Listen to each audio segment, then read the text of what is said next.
It's a great commission. Go and do likewise outside. The church is the most safest place, right? You are in the Yep. house of God. But now you don't live in the house of God. The house of God lives in you. We got to do something in the world outside. Go and preach Right. and teach to all nations. So you got to be different today than yesterday.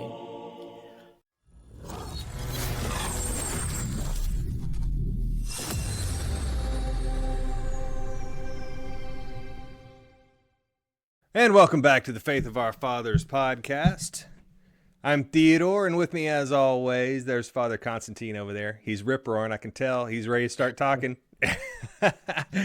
Tonight, we are going to talk a little bit more about etiquette, kind of put a bow on that little series we were doing. But before we get going too hard here, don't forget to like the video, subscribe to the channel, and hit the little notification bell if you want to not miss any of our content. And with that, I'm just gonna throw it to you because you know what you want to talk about on this one. I think I'll chime in when I Yeah, need to. please.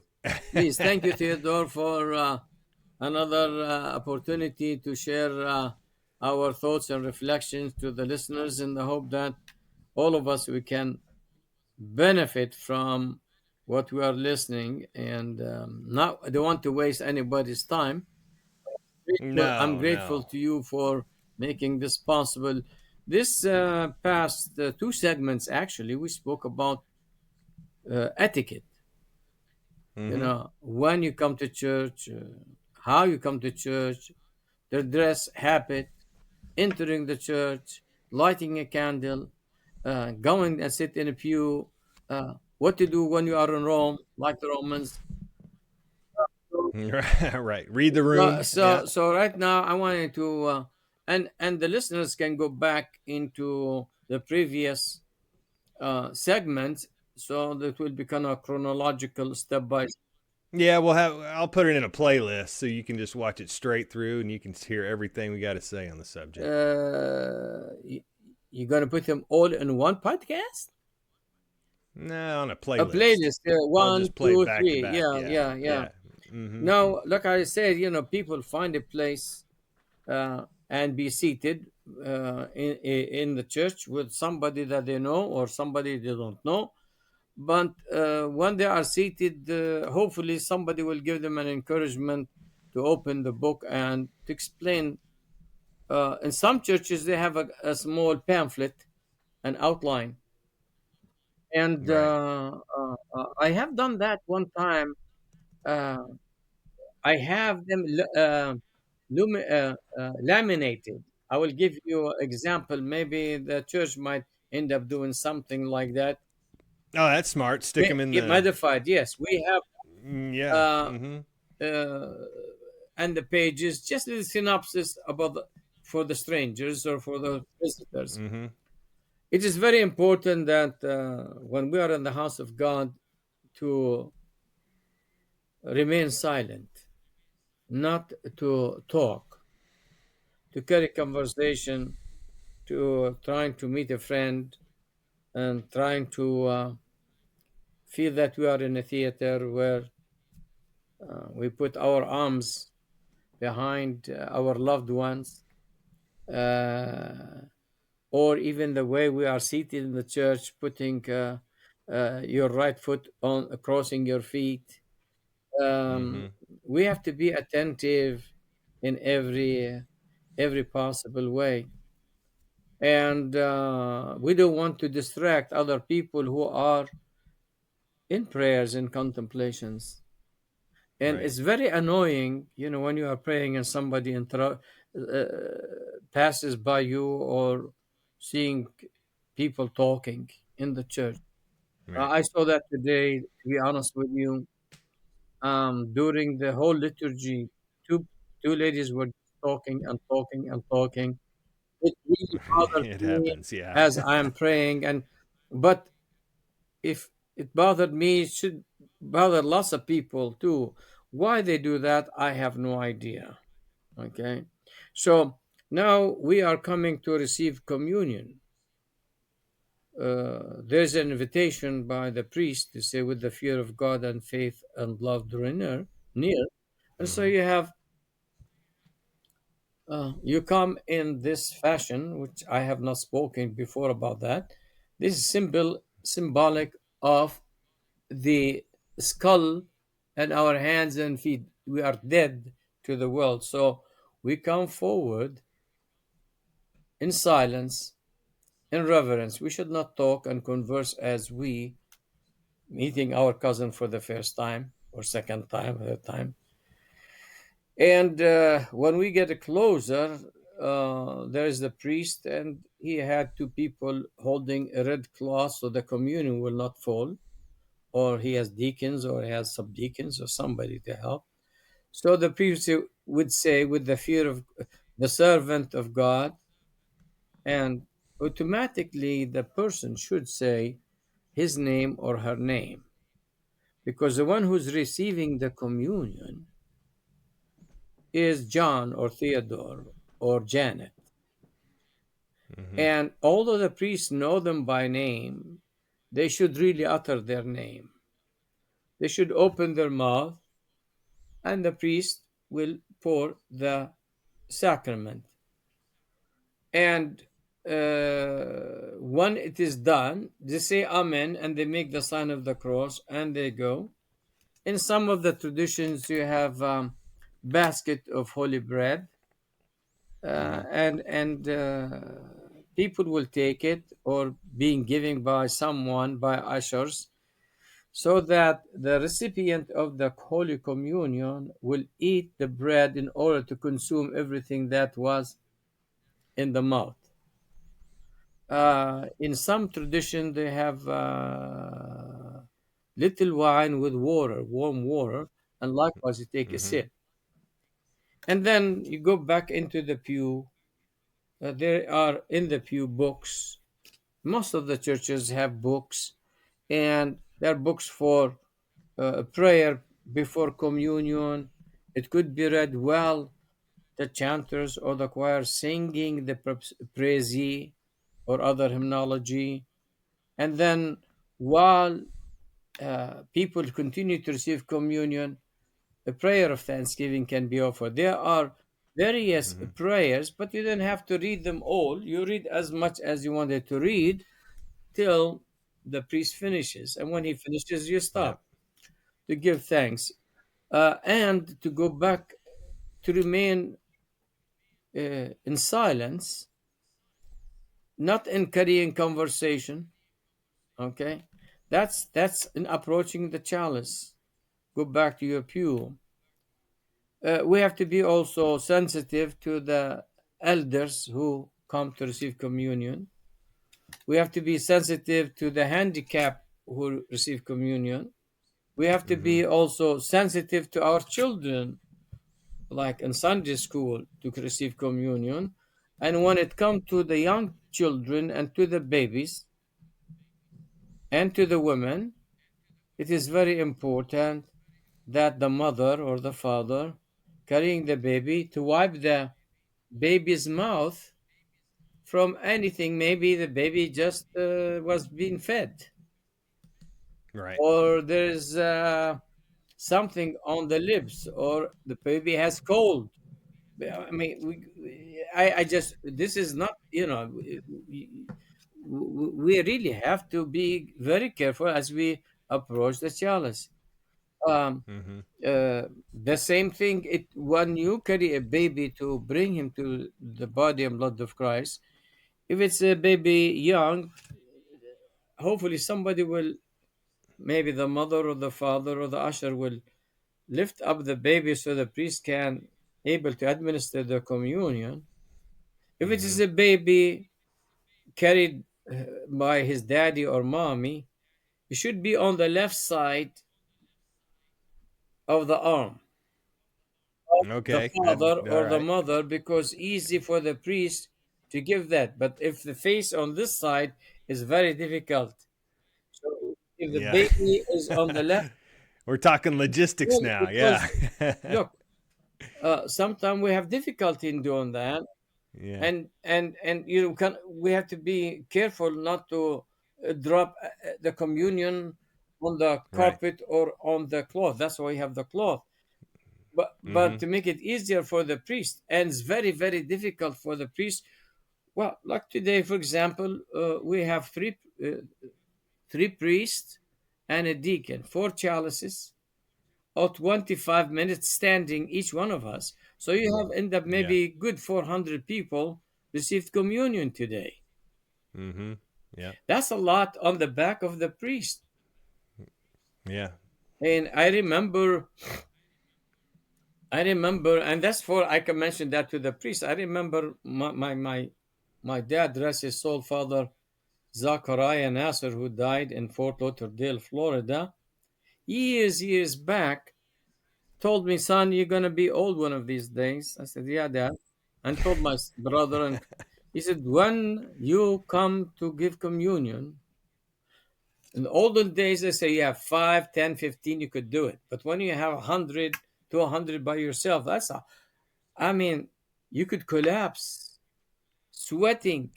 That's very hard for the priest or Yeah. the deacon. Yeah. So my dad said, you hold the chalice. So if I have, this is the chalice. Okay. Hold. A person standing over here and a person on the left and on the right. I tell the guy on my left, hold your hand with the cloth and let me rest my finger, my baby finger, yeah, on his hand this way. Okay. Okay. So I Yeah. am Yeah. putting the weight on his hand. Okay. Little tips and Yeah, tricks here. this Yeah. way yeah, I mean, that's because otherwise you're gonna collapse. Yeah. Or your arms will go to Okay. sleep. Today I was giving communion because of my feet. My foot is hurting me. I need somebody to stand behind me just to give me support. Barely ask him to touch Mm-hmm. my back, just a little, okay, because my foot was bothering me. So I gave 100 some Mm-hmm. people, maybe of more communion today. It was very, very hard. How about if somebody alone by himself? Yeah. Whew. Okay, and so that's for the baby and for the priest to be able to lean on someone. Okay, now I don't know, for Yeah. example, for how long I could give Holy Communion. Okay, I mean, I just don't know. But if my foot Yeah. doesn't improve, that's is very difficult for me. But Yeah. uh, those who are coming to receive the sacrament, they have an accountability, not only by uh, preparing themselves physically by fasting and mentally by forgiving, but also they have to approach the chalice with reverence, being in the house of God with reverence. So that's when you go back onto the pew. Now, in the end of the church, sometime in the church we have churching a baby or memorial or blessing of the crowns or Mm-hmm. tradition of Palm Sunday or Epiphany. There are sometimes services add into the element of the divine liturgy, but if we are not familiar with that, we just do what the Romans do, Right. and just Yeah. accept what it Exactly. is, and Just roll with yeah, it. Yeah. uh, and so if we are in the house of God and we have family, some churches, when we build the church, uh, we build also crying room with audio, Two with of with them. with with camera and screen with a TV, and we instructed our people, utilize them. You're not really missing anything because you see it from the glass window, but also you see it Mm-hmm. on a screen. You have now children inside the church crying, and it's obvious. Some mothers just don't take the baby and crying room or take them away. Some they do, but that's also, we try to be hospitable, but at the same time, we don't want to distract people. Yeah. Also, if your child don't if you have a son or a daughter, let them sit with you or take them to the nursery. Today I was in church, maybe you have seen it. Somebody, uh, his son was running through the aisle on the right, and he walked down, picked up his son, and start talking to this and talking. That's during Yeah.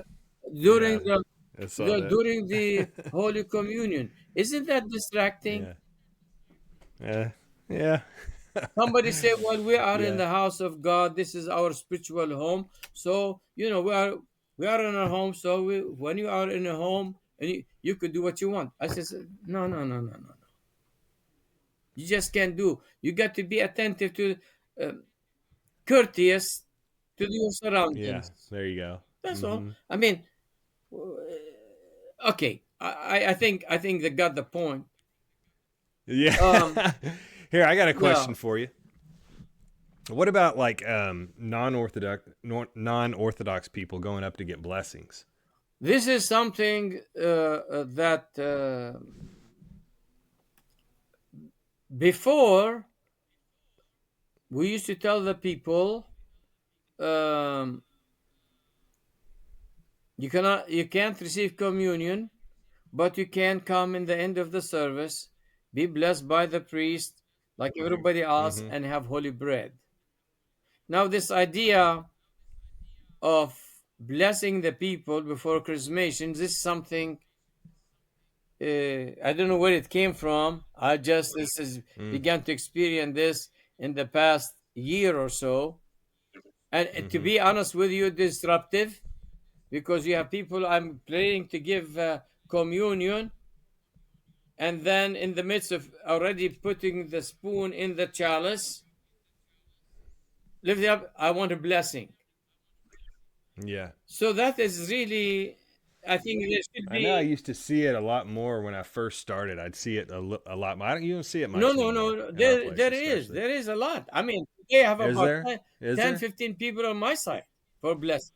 Really? Yes. Today? Really? Okay. Okay. Hmm. Young and old. I didn't mind doing that.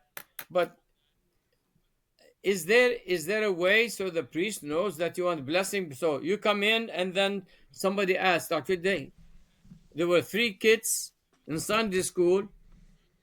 One blessing, the second blessing, the other one said blessing, then the baby opened her mouth for communion. So am I a magician? Yeah, a mind reader. You're supposed to know everybody, Okay. Father. Yeah. So I think, I'm not against that. If this is, to be blessed that way, okay. But I don't know where it came from in term of the church. But now that it is become, okay, we go blessing. Right. Right. Yeah. Uh, Well, it kind of goes back to what you're doing. If you're already giving 100 people communion, and then add on top of that 25 blessings, and that's where do you raise the cup, the chalice over the No, no. head, and do I all This that? idea of raising the chalice, I don't know where it came from. I bless Okay. them with, I You bless don't them do with that. my, I bless them with my hands. So whether over Yeah. the chalice or not over the chalice, that's not my business. My business, my ministry is to welcome them in every possible way. I have Mm-hmm. never done it with a chalice. Since they want a blessing, I bless them like every. What is the blessing? Mm-hmm. You bless them with your cross, what you have. So Mm-hmm. maybe some priests have seen that somewhere and brought that kind of a tradition. Okay, Small T. these are these are just comfortable zone, but Yeah. we have to do Yeah. it with etiquette. If you are an Orthodox, we Yeah. should teach everybody to put their hand this way. If you want a Mm-hmm. blessing, how would I know you want a blessing? Mm-hmm. Maybe the priest would know, the head of the church know, okay, or just a visitor. How do we have to put a visitor? How do I know? A name tag? Yeah, I don't know. Unless the priest will say, okay, all visitor come to one line, like we have on holy Yeah. unction. On holy unction, it is a sacrament. Mm-hmm. The priest or the bishop will say, this is a sacrament for those who have been baptized or chrismated in the Orthodox Church. But those who are visiting the church, they can be blessed with the blessed oil. And you could go Mm-hmm. to Father so and so on that side, or Father John would say, come to me. And so he's in one corner where everybody directing toward him. That's not confusion, that's an order, dignity, and Right. order. I think we need to, Yeah. it's just like coming to receive communion when we have four chalices. Um, we sometimes you end up having standing for maybe 10 seconds or half a minute for a line for people to come to the middle aisle, because people come from middle aisle and they leave from the outside the other aisles. Mm-hmm. So because you enter into the whole into the proper way. So we need to have ushers, for example, to usher the people. Just move this way, move this way. What do you do? It's all logistics when the church Yeah. grow with its problems, but these are positive and healthy problems. You know what I Yeah. mean? It's not really. Because we got so many people. Yeah, Yeah. I mean, we were last week. We have a deanery meeting, and Father John Salem is the dean of of our our deanery, and Father Kalanik, the archpastoral vicar here, came to visit us, and all the priests, whether in Tulsa, Stillwater, Norman, here, spoke about the beautiful thing about what's happening in the churches. Mm-hmm. This has 40 catechism, this 100 catechism, in still Oklahoma, in Oklahoma City, in Norman, and whether these are wonderful things to Yeah. hear about. But I think we have to just be a little more, uh, as we move forward in this, we we become to refine and define, the proper method and approach. It's just like in our hymnology within the church, and we have Mm-hmm. wonderful chanters that even fill in the gap, because our director, she's giving birth, and so sometimes uh, we have to complement each other. Even with Mm-hmm. my pain today, I wasn't going to do it, but I said, Father, need help. I gonna Yeah. do it. And so I think we have responsibility to lift up each other, like Yeah. Moses. Who Amen. was with Moses? Two people. Do you remember? Yeah. Holding up his Who arms. are Yeah. they? Yeah. Who were they? I don't remember. Who Why were am I they? going to tell you? Were they? Let them, Was let it? Was it? Was Aaron one of them? Was his brother there? yeah, two of them. Oh, eh, wait. Moses had two No, brothers. people who have helped his life. Oh yeah. All right. Are you trying to quiz me here? Because I'm never gonna get No, that. you could sketch it out. Let the listeners say, because I need help, and there's lots of people who've been helping me, and we are Yeah. one among them. So Yeah. okay, now Yeah. when you leave the church, again, we are leaving the church where the priest stands and having the cross, and he blesses the people, and he give them a holy bread as a symbolic of, people offering the holy bread, and the holy bread is offered in memory of a loved one or for the good health of someone. As a Mm-hmm. family, when we give the breads being presented, we mean partaker of the occasion that's been taken care of. Like today, we have memorials, and people have offered for chrismations or baptism. So we become partaker of the larger family fellowship. Okay, Mm-hmm. and so in the end of the service, people are come forward, receive the blessing, take the holy bread, and the blessing, which we'll speak about it in the liturgy, it's a great commission. Go and do likewise outside. Mm-hmm. The church is the most safest place, right? You are in the Yeah. house of God. But now you don't live in the house of God. The house of God lives in you. We got to do something in the world outside. Go and preach Right. and teach to all nations. So you got to be different today than yesterday. Um, it's very important that still, as people come to receive the blessing, still we are in the house of God. And unfortunately, people are disrupting their talk as they leave or they talk under the vestibule to no end. It leaves a really bad taste because there are people in the church for whatever reason still kneeling, praying. They want a silence and meditation,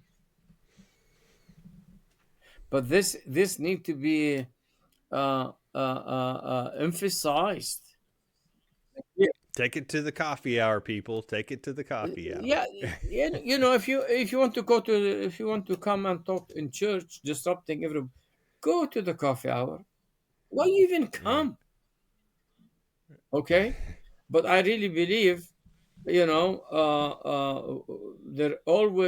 there must be always a place and dignity for the church, and we have to respect the people of the church who are still coming, walking, and receiving the blessing of the priest. Mm-hmm. So sometimes you end up having the choir chanting as people leave. Sometimes you have the chanter are chanting. Well, how are they going to listen? Or readings being read after communion. In Mm-hmm. some tradition, there are readings. Uh, you know uh, how people can understand what's being read if they are disrupted by conversation. Yeah. Even finally, before you leave, I think that is important that we end up taking our bulletin with us. Yeah. Whatever, Don't leave trash in the you know, seats. Don't leave trash in the pews. put the Yeah. book in a proper place. It really will help. Yeah. It will help the ushers. It will help the custodian because this is your home. You don't just come Again, everything respect. Yeah. inside and Respect. just walk outside like nothing happened, Mm-hmm. bringing your cup of coffee and your drink.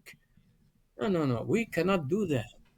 So there is Mm-hmm. etiquette in the church for from before coming, when you are in, and when you are leaving. We need to put this Mm-hmm. into a capsule and teach our children and be the model, be the example to be in the reverence of the house of God. May God be with you and bless you, the listeners. Help the priest, your priest, who is really serving you, who look forward for your prayers and uplift. Don't make it Yep. difficult. So I hope this etiquette might help. Uh, No, I don't have any excuses, do I? well, I'm going to be on a real short leash. I don't know what you do. I'm not watching you in the church, but I surely from outside I can help. I'm looking at the I'm from the chanters, and I see people, and I just it's hard. Yeah. Yeah. It's hard, but I hope what we have said might help somebody, uh, bring attention to somebody that where we are not in a club or a stadium or the Cowboy Hall of Fame or at the race track. A rock or rock concert. concert, or at the wrestling match or somewhere. Oh, I love wrestling. I know. I think there's a picture up there on your What is it? Yes, isn't yes, it yes. up there? I mean, I want to see it better. I mean, even for those who watch can see that, I really love wrestling. Yeah. And those, okay, I love wrestling. That's hilarious. Okay, I'm a human being like everybody else, Yeah. so I cannot fight with the people. So I say, hit me the door. I will tell you a story about that later on. That's Okay, funny. all right. Well, All right, uh, Father. another one. Oh, That's hilarious. Until next time. Thank you so much for joining us tonight. Please don't forget to like this video and subscribe to the channel. It really helps us spread the word about the show. So, for Father Constantine, I'm Theodore, and we'll see you on the next episode of Faith of Our Fathers podcast.